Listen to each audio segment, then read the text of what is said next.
रात में मरे मृत लोगों को देख लेना स्वप्न में, ये ठीक नहीं है। श्वेत वस्त्र पहने हुए लोगों को रात को सपने में देखें तो ठीक नहीं है। पहाड़ के ऊपर से गिरता हुआ किसी को देखें, तेल कुंड में किसी को गिरते हुए देखें तो ये बिल्कुल भी शुभ नहीं है। त्रिजटा ने भी कहा था माता जानकी को, मैंने रात में इतना अशुभ सपना देख लिया है और मैं बड़ी परेशान हूँ। सपने वानर लंका जारी, सपने में आग लग जाना, दीवारें टूट जाना, बादल फट जाना, सांप के द्वारा दर्शन कर लेना, कुत्ते के द्वारा काट लेना, इनको अशुभ माना गया है। इस स्वप्न को ठीक नहीं माना गया। तो कहा गया है, ये स्कंद पुराण में लिखा है, यदि रात्रि में किसी ने गलत सपना देखा है तो उसके लिए वो गजेंद्र मोक्ष का पाठ जरूर करे, क्योंकि तो अच्छा और गलत सपना पूरा होता है। टाइम भले ही लग जाए वो पूरा हो जाता है। तो गलत सपना पूरा ना हो जाए उसके लिए गजेंद्र मोक्ष की कथा बहुत ज्यादा जरूरी है। और अच्छा सपना आप देख लेते हैं तो भी गजेंद्र मोक्ष का पाठ कीजिए, इसलिए क्योंकि जो अच्छा देखा है उसका परिणाम अच्छा निकल आवे, उसके लिए गजेंद्र मोक्ष बड़ा प्रभावशाली है। सपने में किसी ने देख लिया कि अपने गुरुजी को देखा और अपने घर में आते हुए देखा, हम उनकी आरती उतार रहे हैं, मंगलाचरण कर रहे हैं, गीत गा रहे हैं, तो अब गजेंद्र मोक्ष इसलिए करना चाहिए कि ये तो हमने सपन में देखा गुरुजी आए, अब हम गजेंद्र मोक्ष का पाठ कर रहे हैं, हकीकत में आ जाए, इसलिए उसके लिए गजेंद्र मोक्ष की जो कथा है ये तो घर घर में होनी चाहिए। डूबते हुए हाथी को भगवान ने कैसे बचाया, तो उस कथा का यहाँ वर्णन किया गया है, बड़ी प्रशंसा की गई। श्री शुक उवाच, भगवान सुखदेव कहते हैं, आसीद गिरिवरो राजन त्रकूटायित विश्रुता क्षीरोदेनावृत श्रीमान योजनायुतमक्षता। 10,000 योजन के ऊंचे से चोटी के ऊपर, जिस पहाड़ की चोटी 3 है, एक सोने की है, एक चांदी की और एक लोहे की, और इस पर्वत के ऊपर एक हाथी रहता है, गजयूथ है, यानी वो हाथी का मालिक है, उसका नाम है गजेंद्र, यानी वो हाथियों में सरदार है, हाथियों का राजा है, वो है गजेंद्र। इस पर्वत के नीचे एक स्वच्छंद सरोवर बहता है। एक दिन हाथी के मन में बात आई कि मैं अपने परिवार के साथ इनको घुमाने के लिए लेकर के चलूं। उद्यानामृतम नाम आक्रीडम सूर्योसिता, जिस स्थान पर देवता देवियों के साथ आते थे और हाथी अपने परिवार को लेकर के उसी त्रिकूट की तराई में, और वह वहां पहुंच गया। तो तत्रई कदा तदग्रकान नाश्रया करेण भिर्वारणयूथ पश्चर, उस पर्वत के घोर जंगल में बहुत सी हथिनियों के साथ जो हाथी निवास करता था, एक दिन वह उस सरोवर में स्नान करने को गया।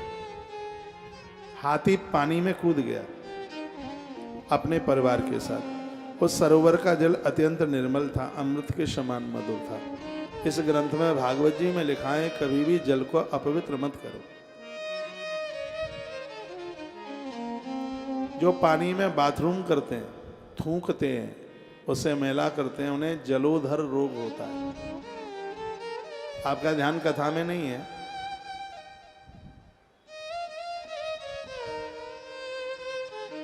पानी को अपवित्र मत कीजिए, उसे गंदा मत कीजिए, पानी की निर्मलता को बना करके रखिए। जो लोग पानी को गंदा करते हैं, पानी को अपवित्र करते हैं, वो अगले जन्म में गूंगे और बहरे बन करके पैदा होते हैं। सदाचार में ऐसा वर्णन किया गया, हर ग्रंथ में सदाचार वर्णन है, गरुड़ पुराण में भी सदाचार का वर्णन। इसलिए बहुत ठीक से जीवन जीना है। सूर्य भगवान को अर्घ देना है, सूर्य भगवान के सामने कभी लघु शंका नहीं करनी, कभी भी। सूर्य भगवान को वंदन किया जाता है, प्रणाम किया जाता है। हम बहुत छोटे छोटे होते थे दादा लोग ये कह करके डराते थे कि सूर्य के सामने कभी लघु शंका ना करना, नहीं तो रात को बिच्छू खा जाएगा। भले ही बिच्छू ना काटता हो, लेकिन वो एक डर दिखाते थे जिससे ये कोई गलती ना हो जाए। बड़ा अपराध है खड़े होकर के बाथरूम करना। हमारे ग्रंथों में इसकी भर्त्सना की गई है।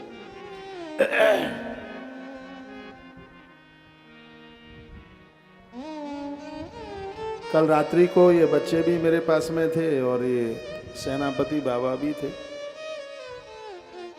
तो इस बात के ऊपर चर्चा चली। बात क्या थी? बात ये थी कि तुम खड़े होके बाथरूम तो नहीं करते हो।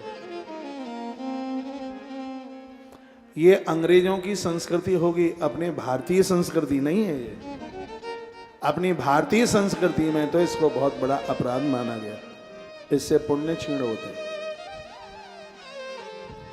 और इसको आयुर्वेद में भी देखा जावे तो जिस समय बैठ करके बाथरूम किया जाता है तो कमर में एक ऐसी बोन्स, एक ऐसी नसा होती है जिसके ऊपर दबाव पड़ता है।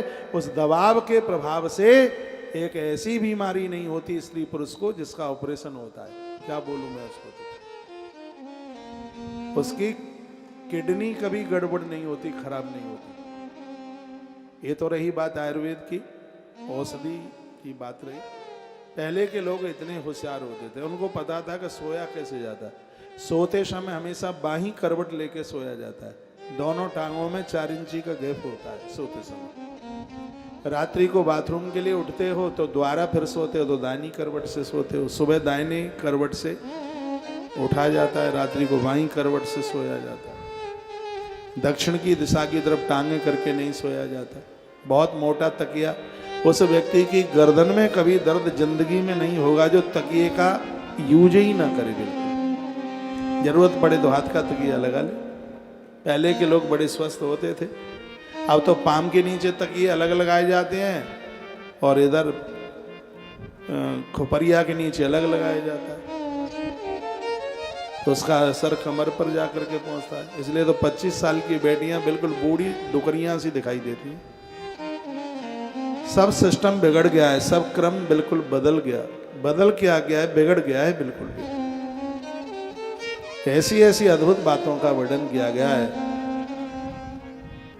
यदि इसके ऊपर कोई चल ले आनंद हो जाएगा। सूर्य उदित होने के पहले यदि कोई मल विसर्जन के लिए गया है तो उसका मुख दक्षिण की तरफ होना चाहिए, और सूर्य उदय के बाद वो टॉयलेट विसर्जन के लिए गया है तो उसका मुख है उत्तर की तरफ होना चाहिए।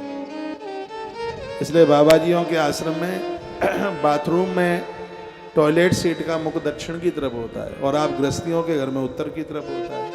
तो आप तो 7-8 बजे से पहले जगते ही नहीं। जग भी जाएंगे तो चाय पिएंगे, अखबार पढ़ेंगे, मोबाइल टटोलेंगे, सब काम कर लेंगे, लेकिन नहाएंगे 11 बजे। ऐसा लगता है कि पहले जन्म के क्या लोहा पीटने वाले थे, क्या थे आप?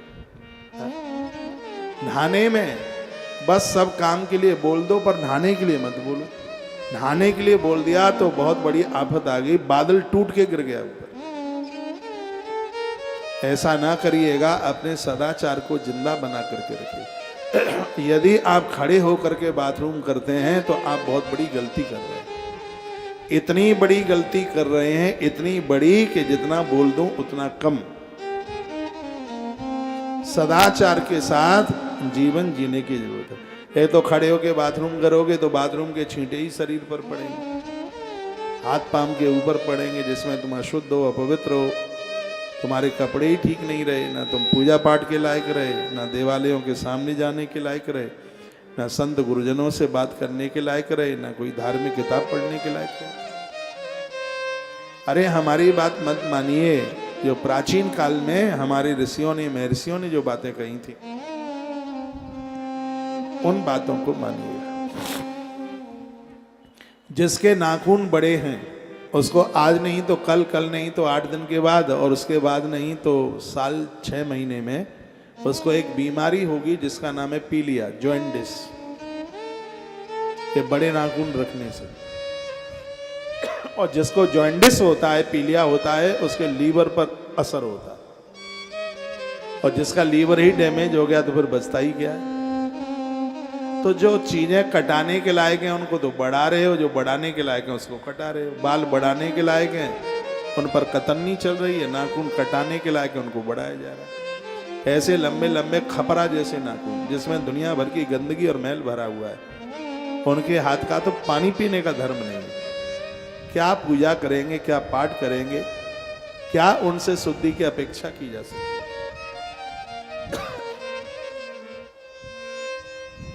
सदाचार का बहुत ज्यादा ध्यान रखिए।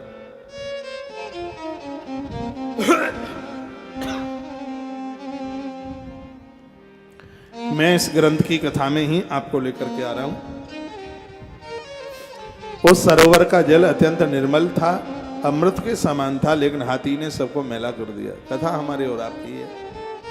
लोग नदियों में भी मैंने नहाते देखे, कुल्ला करेंगे, थूकेंगे। जब तक ना थूक ले मैया जी में तब तक तो उनका स्नान ही पूरा नहीं है। भले ही थूक अपनी पीठ पे लिपट जाए नहाते समय, लेकिन मानेंगे नहीं, ये करेंगे जरूर, थूकेंगे। वही बहुत बड़ी गलती है। नदियां रूठ जाएंगी तो सबका पनिया ढार एक साथ हो जाएगा। नदियों के प्रसन्न होने पर घर की वंश वृद्धि बढ़ती है, इसलिए नदियों को दीप दान किया जाता है। इनको गंदा होने से बचाइए, उसके जल को निर्मल